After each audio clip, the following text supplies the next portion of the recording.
సొరకాయను తొక్కు తీసుకొని తురుముకోవాలి.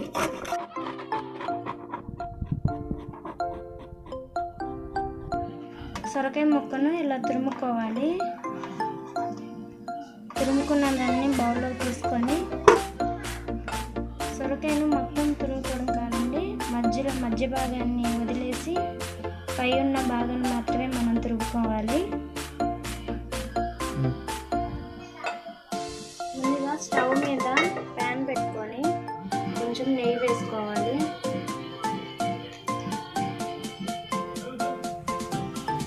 తర్వాత జీడిపప్పు కిస్మిస్లు వేయించుకోవాలి.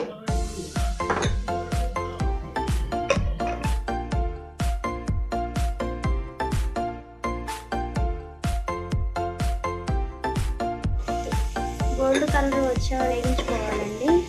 వేగిపోయినవి విడిగా బౌల్లోకి తీసుకోవాలి. ఇందులో కొంచెం డాల్డా వేసుకోవాలండి.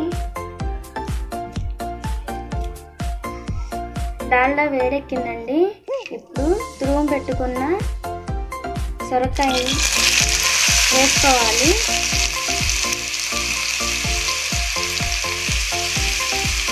వేసుకొని కలుపుకోవాలి.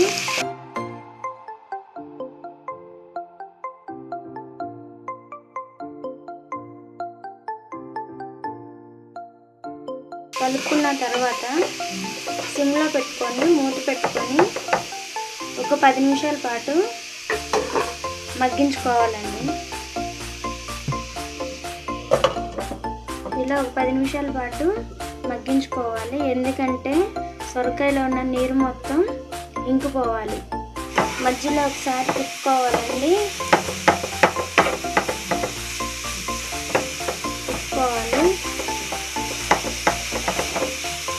ఎందుకంటే అడుగు అంటకుండా తిప్పుకోవాలండి. తరువాత మూత తీసుకొని కలుపుకోవాలండి.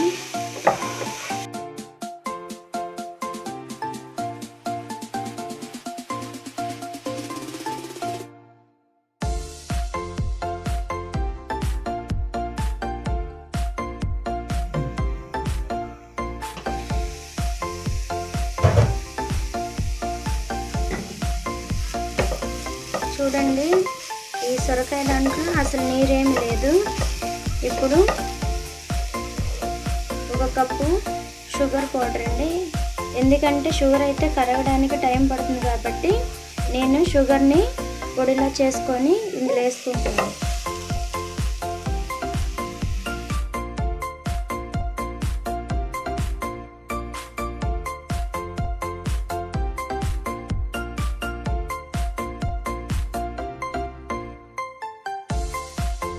చూడండి, పంచదార అయితే ఇంత తొందరగా కరిగేది కాదు. షుగర్ పౌడర్ మనం వేసుకున్నాం కాబట్టి తొందరగా కరిగిపోయింది. ఇప్పుడు మూత పెట్టుకొని ఈ పంచదార పాకం కొంచెం ముదిరి వచ్చే వరకు మూత పెట్టుకొని ఉడికించుకోవాలి.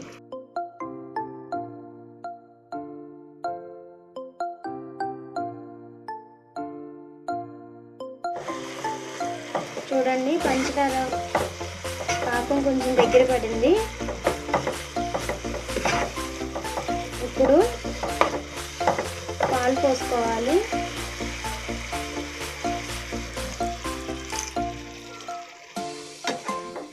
ఈ పాలల్లో ఫుడ్ కలర్స్ బయట ఉంటాయండి షాపుల్లో. మీకు ఇష్టమైతే ఫుడ్ కలర్ కలుపుకొని వేసుకోవచ్చు. పాలు పోసిన తర్వాత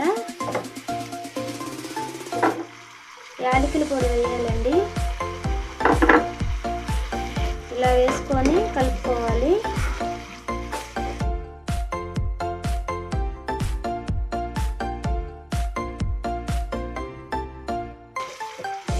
ఒక 5 నిమిషాల పాటు సిమ్లో ఉంచుకొని ఉడికించుకోవాలండి.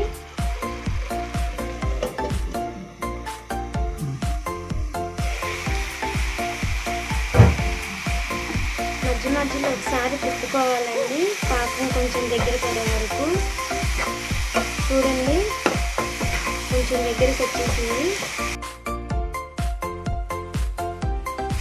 కింద మాడకుండా తిప్పుకుంటూ ఉండాలండి.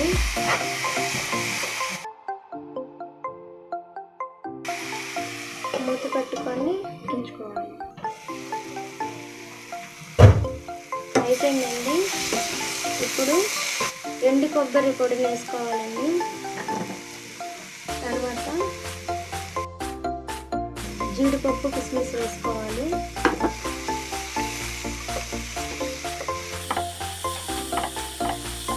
ఫైనల్గా అండి 1 టేబుల్ స్పూన్ నెయ్యి వేసుకోవాలి.